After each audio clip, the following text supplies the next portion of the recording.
At it again, and well, this is interesting.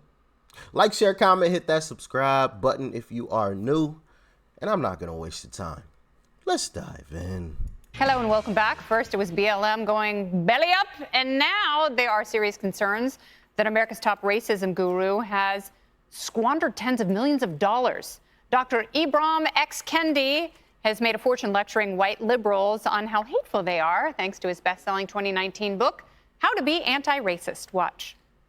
Now, all of this is allegedly, of course, alleged. Gotta say that. Well, I'm actually teaching people to see racism. There's a difference. Like the race is a mirage, but racism is real. And it's, you know who's the most likely to be harmed by racism? Our children. And you know who we're the least likely to engage about it?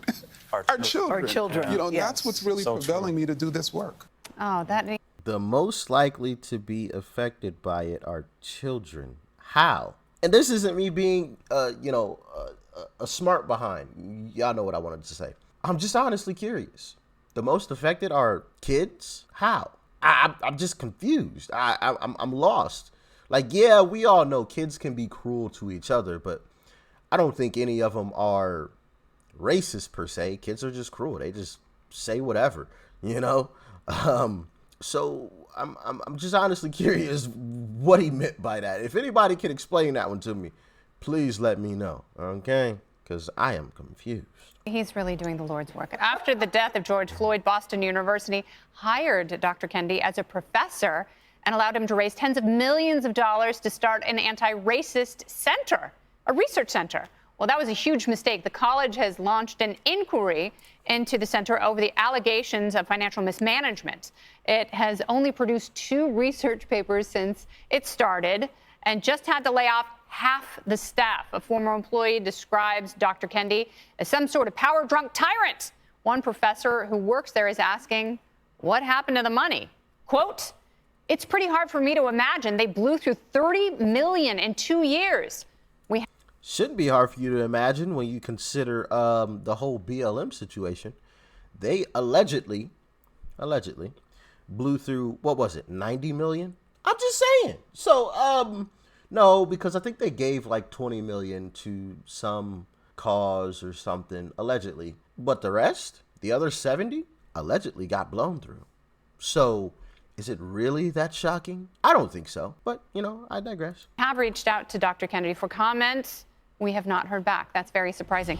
So, Judge, where do you think the money went? That's a lot of money. $30 million for a research center. Well, $30 million and 2 papers in 2 years. Now, if you have 30 people on staff, no, not 30. 45. 45 people, and now they're down to like 25. They cut them in half, whatever the number is.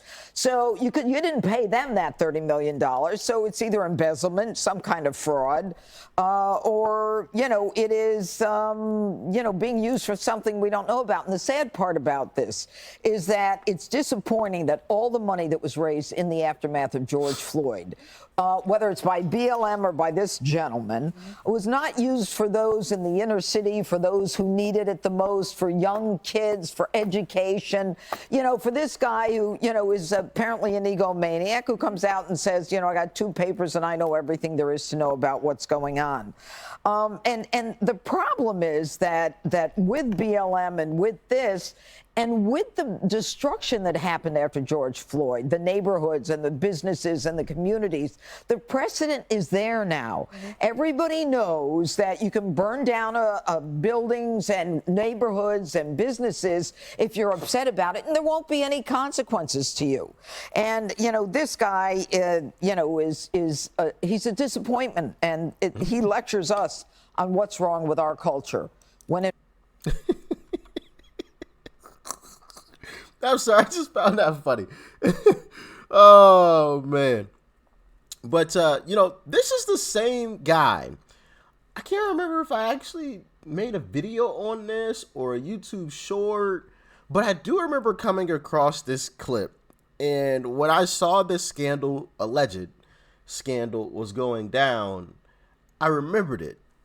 Check out this clip. I'm wondering, I just finished reading Robin DiAngelo's White Fragility, and I think she did like an excellent job of defining racism as like a system of oppression as opposed to like a personal choice. It's like, it's there, you benefit from it, or you don't. That's its purpose. You talked about the importance of defining racism, but I, unless I missed it, which is possible, I didn't hear your personal definition. Is there one that you would offer us? Like, how do you define racism? Sure. So racism, I would define it as a collection of racist policies that lead to racial inequity that are substantiated by racist ideas.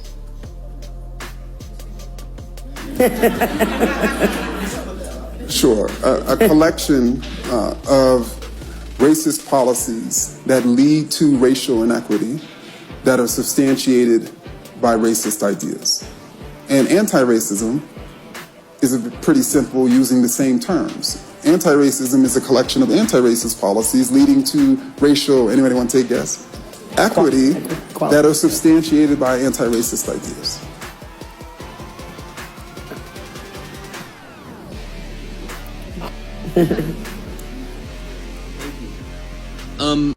What?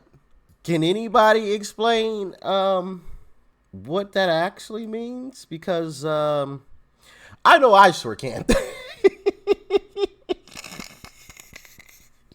That is just ridiculous. What? Let's get back into the video, I guess.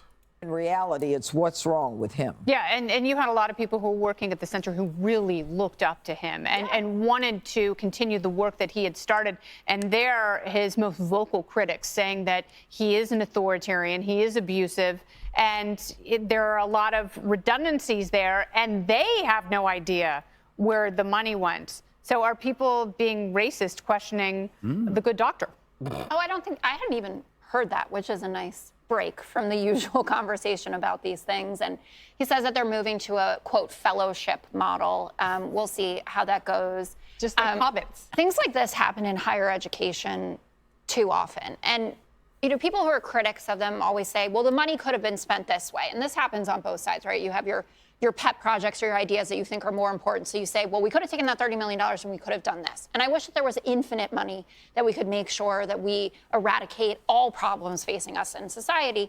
But spending money on something like this, which, by the way, for Boston University, gets a lot of kids to want to come there, right? To be part of these conversations, gets academics to want to leave wherever they are to come to be part of this anti-racist center. I hope they get to the bottom of wherever this money is going and also take a long look at the unbelievable amount of money that is pumped through these institutions and are not doing what you should be with the money, which is educating kids and giving kids also more of a shot at going to these institutions, giving more scholarship money, living off your endowments more than just taking and taking and taking. Well, they are taking from the federal government. Well, not for all of it. The more you have the federal government involved in education like this, but it's not surprising that Boston University fell for a scam like this, is it? No, no one could have ever seen this coming, Kennedy. Not in a million years would this guy lose $30 million. Jessica, this doesn't happen all the time. When do people just lose $30 million? I've never seen this happen. $30 million is gone. And this guy is like getting investigated by Boston University. How about the IRS gets involved? How about the U.S. attorney up in the Commonwealth of Massachusetts gets involved? This is a massive scam, and everyone's dancing around it because he's black. You know, who cares what color he is? He just stole $30 million, which could have been used Allegedly, of course. Allegedly. for scholarships for African Americans at Boston University. And that's the point. When you're in the racism industry, you don't want racism to go away. You want to perpetuate it. And that's what he was doing. He was teaching people to see racism. Think about how crazy that is. He wasn't trying to get rid of racism. He was teaching people to go in and look for racism wherever they could find it. Now, it's funny that racism is going away, but the racism industry is getting bigger. And I just hope that this guy spends lots of time behind bars because that's what he You deserves. need people to Does be he able to deserve- recognize racism in order to get it to No, go you away. also don't need people making up racism like the They're not- professor who created institutional racism. They just found out he fraudulently concocted all the data in his research reports, and now he's been fired. Institutional racism doesn't exist, Well, apparently. it's racist if we don't bring Greg in. Greg? That's true, because I identify as a black man. And I want to say this, nobody went to BU to go to this center. They go to BU to drink.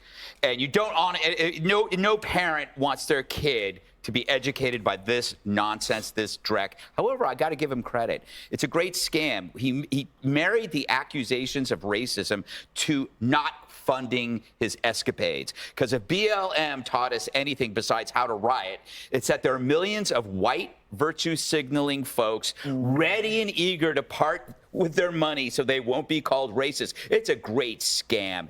I give him credit. All right, we'll end that there. And there was a point made there, and I've talked about it before in a previous video, and it's one problem that I don't think enough people are discussing, and it's this.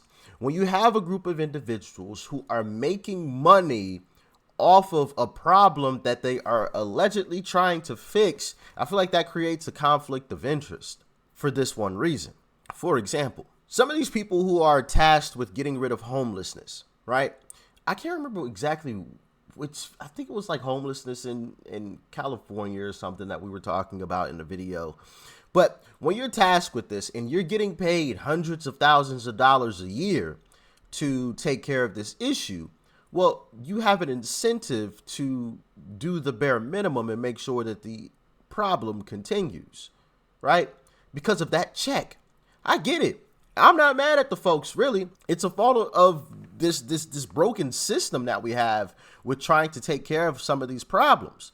If you're making $150,000 a year, you don't want that check to stop rolling in. I don't care who you are. You're going to want that check to keep coming. Bills got to get paid. Roof got to be over your head, right? That takes money. That takes money.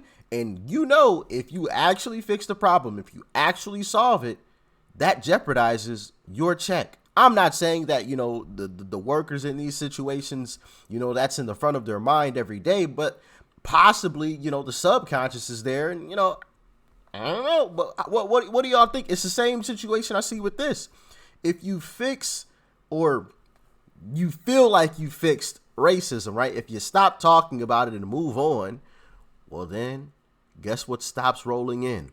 The cash. So you have to keep talking about it. You have to keep pushing it. You have to tell people, hey, look for it here. Look for it here. These are microaggressions. Like, what in the world is a microaggression? You know, like all of these stupid little terms that have just popped up out of nowhere. It's just like, come on, man. This stuff is ridiculous. I'm black and I've never experienced racism a day in my life. And if I did, I didn't notice, which therefore means it wasn't significant enough to affect me in any way, shape, or form. Now, yes, I'm just one person. I understand that. I'm not saying I speak for everyone, but this stuff is just getting ridiculous. They make it sound and seem like there's racism around every single corner, up, down, left, right, everywhere you look. There's a white man gonna tear you down and gonna destroy everything you built. And it's not true. This stuff is just ridiculous at this point. Let it go. Let it go. Stop talking about it. Move on, right? Of course, there will always be some people that are racist. There's black people that are racist. I know there's some folks who, well, black people can't be racist. BS. Yes, we can. There are some black people that are racist. There's always going to be people who hate other people simply based on the color of their skin. That will always exist. But to the level of which it affects anyone's daily life, it is very minute. Very minute. So these folks need to stop acting like, oh, it's this, you know, blanket that's covering all of the nation. You know, there's racism. It's everywhere. Man, stop it. Stop it with the BS. Stop it. I've seen more racist black people than I have white. I'm just saying. And I say that because of this. For those that, you know, that like to say, well, black people can't be racist. Well, let me ask you this. Whenever you see a black person, like I'm thinking of the situation that happened at a college campus where there was a black young lady and she stood up and said I don't remember her exact words, but she said something along the lines of, you know, you guys are white. You need to respect this space. This is a place for black people. This is a safe space for black people. And, you know, you're making black people feel uncomfortable, blah, blah, blah. This is our space kind of thing. What if a white person stood up and said those exact same words? If you feel like that would be an issue, then it's racist. Simple and plain. And if you don't, then maybe you're the racist. Peace and love, family. I'm out.